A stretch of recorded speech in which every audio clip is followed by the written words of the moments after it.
네, 제가 요 며칠 읽은 그래픽 노블 4권을 차례대로 리뷰를 해보도록 하겠습니다.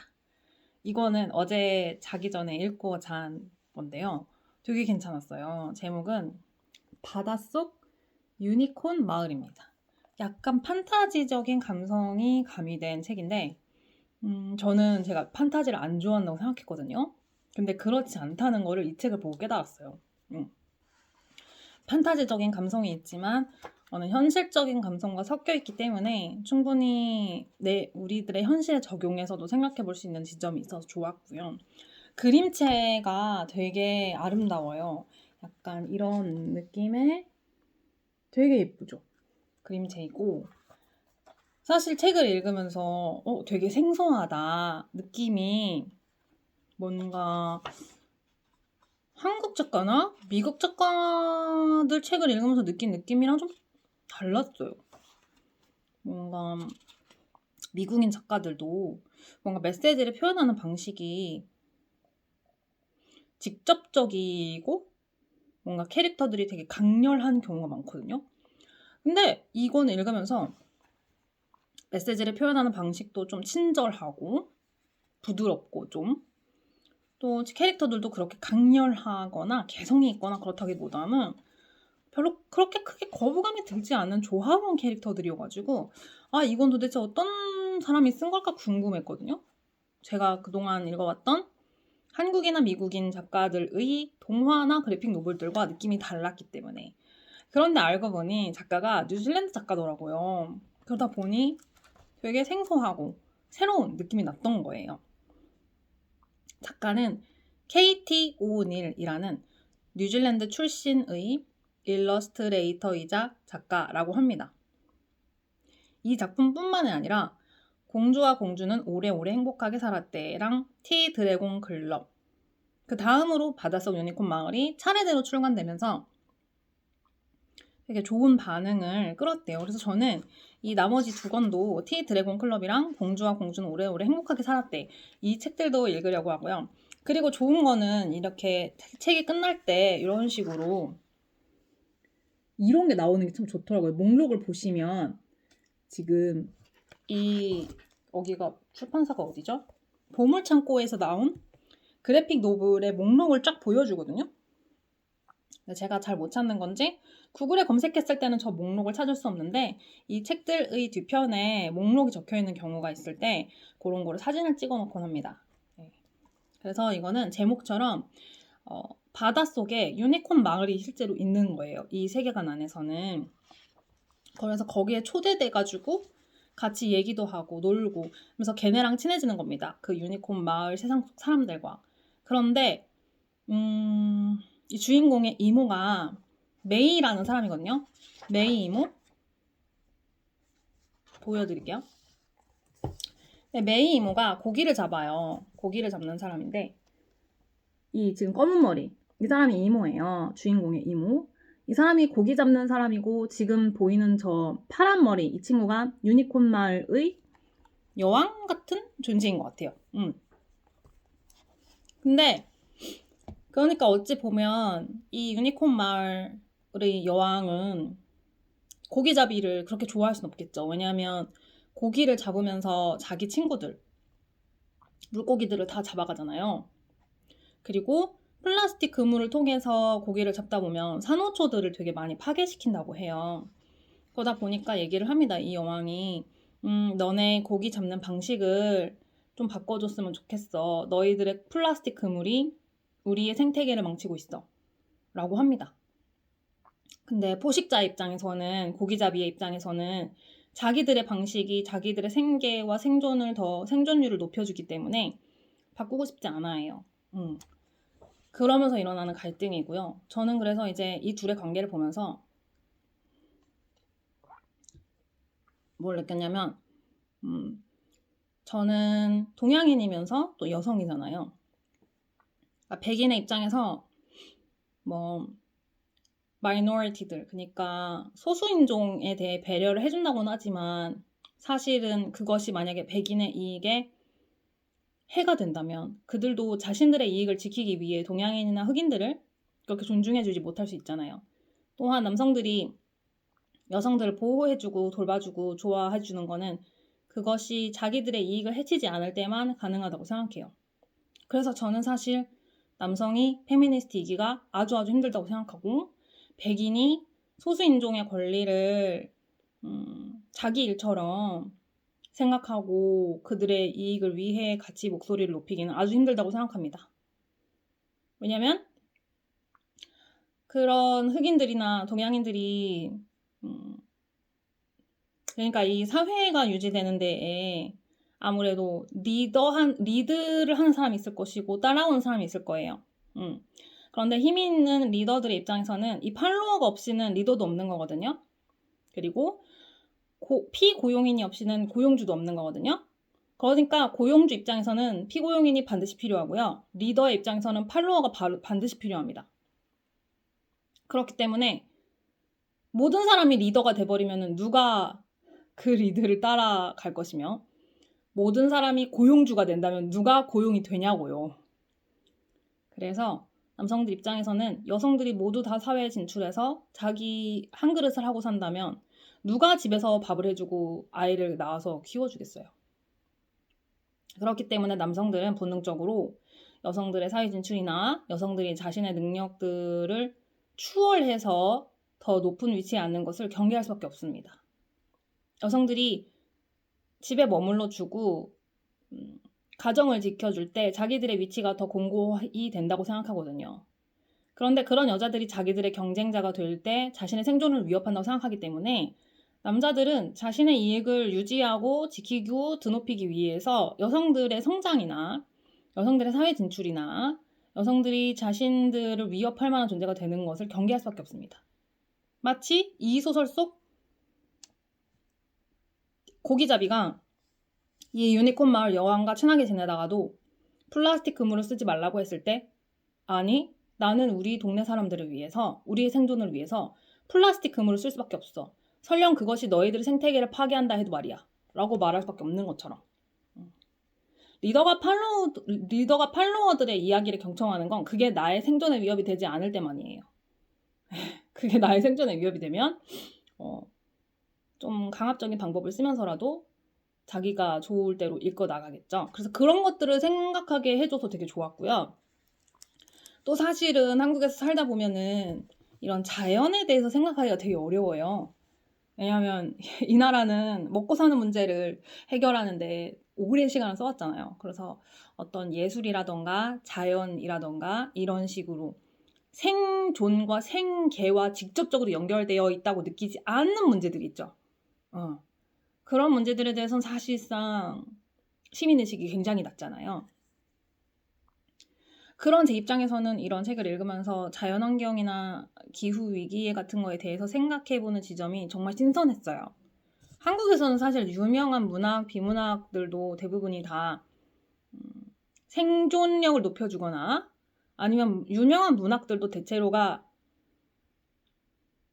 뭔가 노벨상 받은 작가의 책을 읽으려고 한다거나 그럼으로써 이제 나 이 작가 책 읽어봤다 이렇게 과시할 수 있는 아니면 뭔가 한국에서 살아가면서 겪는 트라우마를 좀 다 이렇게 어루만져주는 그런 책들을 읽지 한국에서 유명하고 잘 읽히는 문학이나 비문학 중에 뭐 예술이나 어떤 환경 문제나 이렇게 생존과 직결되지 않은 문제를 정통으로 다루는 그런 작품들이 그렇게 사랑받지는 못하는 것 같아요. 아직까지도 이 생존, 먹고사니즘, 그리고 과시하고 나 이만큼 아는 사람이야. 아니면 뭐 그런 것들. 예. 철학도 약간 한국에서 존중받는 철학은 남에게 과시할 수 있는 철학에 가까운 것 같습니다. 예. 그래서 뭔가 어떤 나의 존재 가치를 드높여줄 것 같은 것들이 아니고서는 자연환경은 사실은 지속 가능성과 관련된 문제이지 내가 자연에 대해서 아끼는 마음을 갖고 그것들에 공감을 한다고 해서 그것이 나의 존재 가치나 생존력을 드높여주진 않거든요. 그래서 한국인들은 이런 기후 문제나 자연의 문제에 관심 갖기가 되게 어려운 것 같아요. 근데 그런 점을 짚어줘가지고 되게 좋았습니다. 네. 앞으로는 이런 감성의 책들을 많이 읽어보고 싶어요. 그리고 확실히 미국인들이나 유럽권 작가들이 쓰는 느낌과도 되게 달라가지고, 왜냐하면 유럽도 해안가에 있는 국가들을 제외하고는 그 중앙 내륙에 있는 국가들은 사실 어떤 뭐 바다나 뭐 큰 숲이나 산 이런 것들에 많이 노출되진 않잖아요. 근데 호주나 뉴질랜드 같은 경우는 산, 바다 이런 것들과 엄청 밀접한 자연과 거의 하나 되어서 살아가거든요. 그래서 확실히 다르더라고요, 느낌이. 자, 그 다음 두 번째 책은 올 썸머롱 나의 완벽한 여름이라는 책입니다. 호프 라슨이라는 작가가 썼고요. 이것도 뭐 어디 노미네이트도 되고, 이 작가 자체가 미국 최고 권위 만화상 아이즈너상 수상 작가이고 기타 등등 막 추천사가 화려해요. 화려합니다. 이렇게 막 뭐 이것저것 써 있어요. 그런데 저는 사실은 그렇게 재밌지는 않았습니다. 왜냐하면 일단 첫 번째 문제는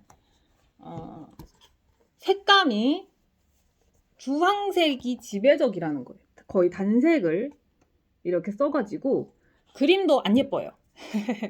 그리고 주제의식도 이 사춘기를 보내는 여자아이가 어떻게 이제 절친과의 관계에 대한 집착에서 벗어나서 자기의 꿈이나 어떤 길을 개척해 나가는가에 대한 이야기라서 그냥 무난했고요. 그림이 이쁘지도 않고 색감이 좋지도 않고 저는 뭐 그냥 그랬습니다.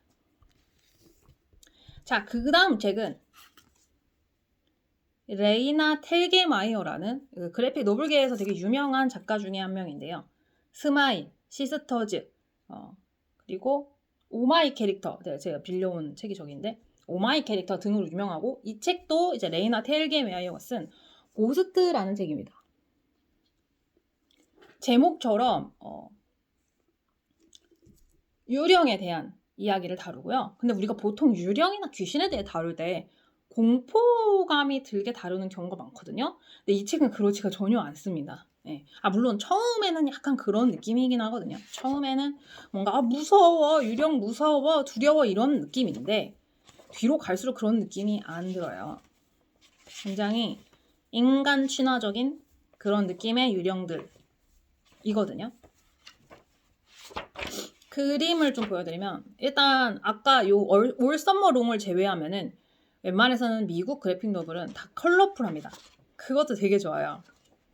컬러감이 엄청 살아있습니다. 예를 들어서 이거 보여드리면 컬러감이 굉장히 살아있죠. 알록달록하죠. 네. 그 자매의 이야기인데, 동생이 아프고 언니는 그런 동생에 대한 책임감이나 어떤 더 잘 돌봐줘야 한다라는 부담감, 이런 것들을 안고 살아가다가 어떤 시골 마을에 이사를 오게 되는데, 그 마을이 이제 유령으로 굉장히 유명해요. 유령들을 사람들이 본다. 같이 어울려서 살아간다. 이러고 근데 말이 안 된다고 생각하잖아요. 근데 실제로 유령을 보게 됩니다. 그래서 이런 식으로 이게 다 유령이에요. 이렇게 유령들을 보게 되고 유령들을 둘러싸여서 얘네들이랑 같이 놀고 막 이러다가 동생은 이제 원래 몸이 아프다 보니까 유령들이랑 놀다가 갑자기 쇼크가 와가지고 쓰러지고, 그러지만은 그 이후에 그래서 이제 언니도 너희가 내 동생을 아프게 했다 이러면서 막 분노하고 분개하지만은 결국은 또 이 유령들과 잘 지내게 됩니다. 같이 파티도 하고 어울려서 놀고, 그러면서 이제 이 유령들이 결국은 이미 죽은 사람들이잖아요. 그러다 보니까 얘네 외할머니인가가 돌아가셨는데 외할머니도 유령으로 나타나지 않을까? 뭐 이런 기대감도 가져보고, 아니면 이 동네에서 새로 사귄 친구가 있는데 그 친구의 삼촌이 어릴 때 죽었단 말이에요. 그 어릴 때 죽은 삼촌의 유령과 친해지기도 하고, 이러면서 그 유령 축제를 하면서 이게 실제 있는 어떤 축제에 대한 내용을 기반으로 했다고 합니다. 그래서 거기 온 유령이랑 같이 이렇게 놀고, 같이 막 옆에 앉아서 음료수도 마시면서 같이 대화도 하고 놀고 이런 시간을 가지면서 유령들에 대해서 이해하게 되고 같이 소통하고 같이 놀게 되고 이런 내용들이 나오거든요. 그래서 이렇게 같이 축제도 벌이고 같이 놀고 이런 내용입니다. 그러다 보니 이 보통의 유령이나 귀신을 다루는 방식과는 굉장히 달라가지고 좋았던 것 같긴 한데 그렇게 제 취향은 아니었습니다. 그래서 바다성 유니콘 마을을 제가 5점 만점 줬어요. 왜냐면 저한테 새로운 세계를 열어줬기 때문에 올썸말롱은 3.5점 정도, 고스트도 3.5점 정도. 자, 그 다음 오늘의 마지막 그래픽 노블 롤러걸인데요. 롤러걸은 말 그대로 이제 롤러스케이트를 타는 여자아이에 대한 이야기인데, 이게 롤러 더비라는 스포츠가 있다고 하네요. 롤러걸. 그래서 롤러스케이트를 신고 이렇게 몸을 부딪히면서 싸우면서 누군가의 진로를 방해하면 이 진로를 방해하는 블로커들을 제치고 앞으로 나가가지고 내가 그들을 제쳐야만 점수를 딸 수 있는 그런 종류의 스포츠가 있대요. 뭔지 모르겠습니다. 아주 생소한 개념이라서. 네, 롤러 더비라고 표현한다 합니다. 그래서 보여드리면 이런 식으로 선수들이 이렇게 지금 선수들이 모습이 보이시죠? 인상 깊었던 건 여자들만 나와요. 여자들만 나오고 남자 팀은 아예 언급이 아예 안 되고 보여주지도 않거든요.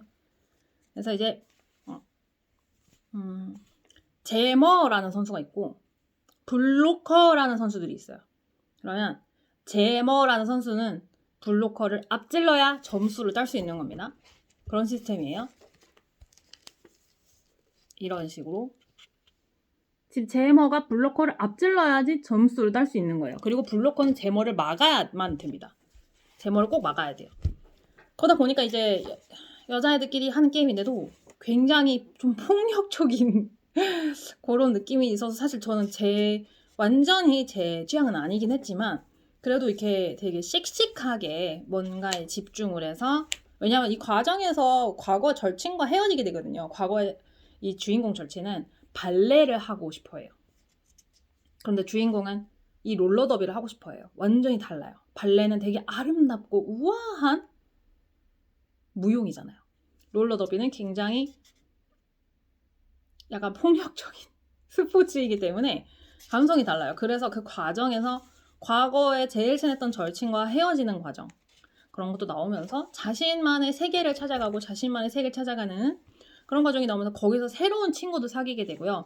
그런 새로운 친구가 내 머리를 염색해주기도 하고 같이 정말 열심히 트레이닝을 해서 이 친구는 제머가 되고 싶어 해요. 즉 블로커는 여러 명이고 제머는 한 명이잖아요. 훨씬 더 눈에 띄고 더 뭔가 인상 깊은 역할을 할 수 있기 때문에 이 친구는 나의 존재를 증명하기 위해서 발레라는 취미를 선택한 나의 과거 절친에게 내가 얼마나 멋있는 사람인지 증명하기 위해 꼭 제머가 되고 싶어 합니다. 하지만 이 팀에서는 제머를 아무나 뽑아주진 않아요. 근데 얘는 이제 이 롤러더비를 시작했기 때문에 이 주장 선생님은 얘를 제머로 뽑아주고 싶어 하지 않습니다. 뽑아주고 싶어 하지 않는데 그럼에도 불구하고 제머가 되기 위해서 고군분투하는 그런 과정을 담았어요. 그래서 그 과정에서 그 아까 사귀었다고 하는 새로운 친구랑 되게 싸우기도 하고 막 힘든 시간을 겪지만 결국 이 롤러더비라는 취미에서 자신의 자아를 찾고 과거의 절친과도 건강하게 분리되면서 이제 자신의 세계를 찾아가게 되는 그런 책이고, 사실 저는 이제 왜 여성들이 사실은 이런 뭔가 파괴하고 공격하고 막 누군가를 신체적으로 싸움을 걸고 이런 거 자체가 굉장히 남성적인 거거든요. 그런 말이 있어요. 그 똑같이 어린 남자아이, 여자아이한테 자동차를 하나, 좀 요만한 미니 자동차를 하나 주면은 남자애들은 그걸로 이제 막 자동차 경주 놀이를 한다든지 아니면은 막 친구 자동차 뺏어와가지고 막 이렇게 뭔가 뺏어오고 막 경쟁하고 이런 것들을 재미를 느끼고, 여자애들은 자동차를 줘도 그 자동차를 이 포대기에 싸서 우리 자동차 이러면서 돌보는 놀이를 하고 싶어 한대요. 그러니까 태생적으로 여자와 남자는 좀 다르게 태어나는데 저는 굳이 누군가와 저렇게 몸싸움을 하고 싶지 않거든요. 물론 이게 되게 안전한 세팅에서 뭐 공격하고 방어하는 놀이를 하는 건 모르겠는데 실제로 롤러 더비를 하면서 많이 다친단 말이에요. 정말 많이 다치고. 근데 저는 제 몸을 그렇게 다쳐가면서까지 누군가를 공격하고 그러고 싶지가 않고, 저는 사실 여자들이 그런 본능을 타고 태어난다고 생각도 딱히 안 하거든요. 왜냐면 제가 어떤 여자가 갖고 태어나는 어떤 그런 본성이나 본능, 여자의 두뇌가 어떻게 남성의 두뇌와 다른지 이런 것들에 대해서 좀 공부를 해보면은, 여성들이 그렇게 누군가를 해하고 그러면서 자기까지 다치는 그런 행위들을 그렇게 본성적으로 좋아하지 않을 거라고 생각을 하는데, 왜 그렇게 해야만 하는가? 왜 이런 스포츠를 통해서 자신의 강인함을 증명해야 하는가? 계속 이제 이 스포츠를 하면서도 무서운 표정을 지으라고 해요. 계속 무서운 표정을 짓고 남을 겁을 주고 공격하라고 하는데, 도대체 왜 무서운 표정을 짓고 남을 공격해야만 멋진 스포츠가 되는 거지? 그러면서 이 스포츠라는 것 자체가 뭘까? 이런 의문도 생기더라고요. 그래서 저는 뭔가 협동을 하고 함께 협력을 해서 또 공동의 목표를 이루어가는 그런 식의 스포츠? 근데 이제 그것이 꼭 타인과의 경쟁이 아니라, 그러면서 제가 이제 이거에 대한 불만을 AI랑 토론을 했어요. 왜 꼭 누군가를 이겨야 하며 누군가를 공격해야 하고 누군가를 무너뜨려야만 그게 스포츠가 되는 건가? 그렇지 않을 수는 없는가 하면서 제가 새로운 형태의 스포츠를 같이 개발을 해보자 하면서 대화를 했을 때 뭐 어떤 생각이 들었냐면, 일단은 꼭 이렇게 몸싸움만 하는 건 스포츠가 아니잖아요. 그래서 저는 좀 이렇게 지적인 것과 육체적인 스포츠가 결합이 돼서, 제가 봤던 어떤 미국의 유튜버 중에 캐런이라는 사람이 캐런 더 퍼즐인가? 그래서 직소 퍼즐 맞히는 걸 되게 좋아해요. 그래서 뭔가 직소 퍼즐과 달리기 같은 거를 결합한 형태의 스포츠를 하면 어떨까 이런 생각이 들었어요. 그래서 뭐 한 팀당 4명이에요. 예를 들어. 그러면서 뭐 총 10팀이 출전을 해요. 그럼 총 40명이죠.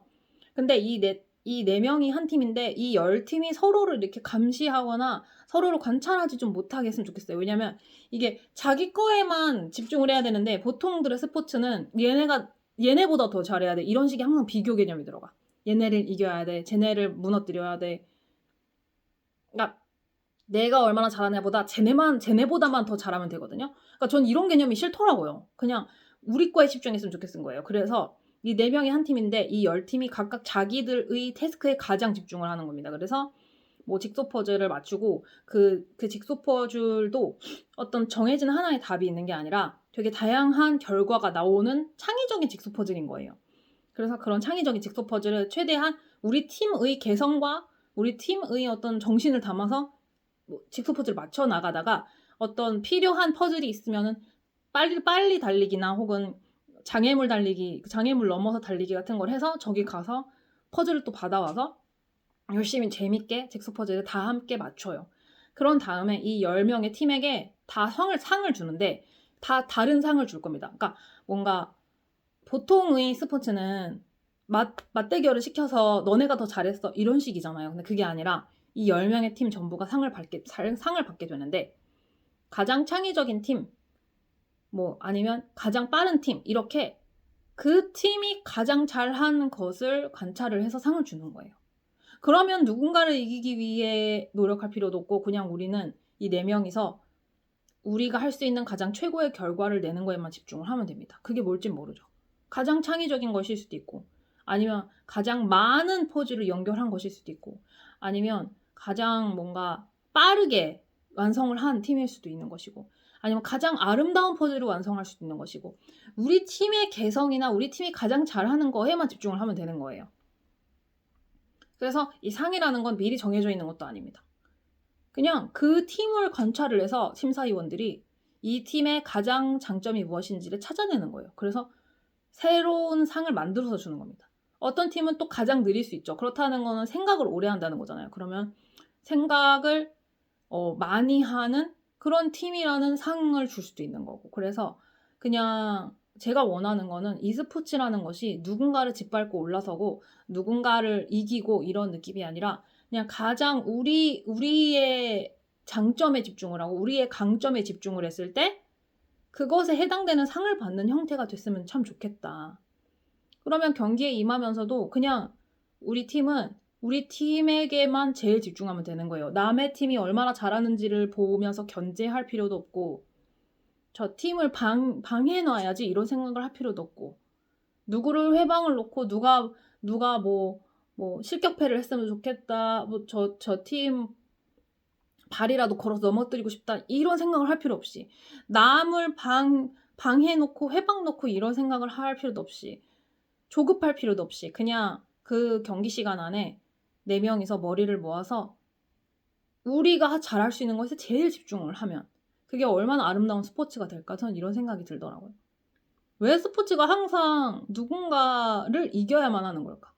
그냥 나의 강점에 제일 집중하면 어떨까? 그럼 마찬가지로 우리의 인생에서도 누군가를 이길 필요 없이 그냥 나의 강점과 나의 개성에 가장 집중했을 때 제일 행복하게 살 수 있는 인생이라면 얼마나 좋을까? 근데 너무 많은 경우에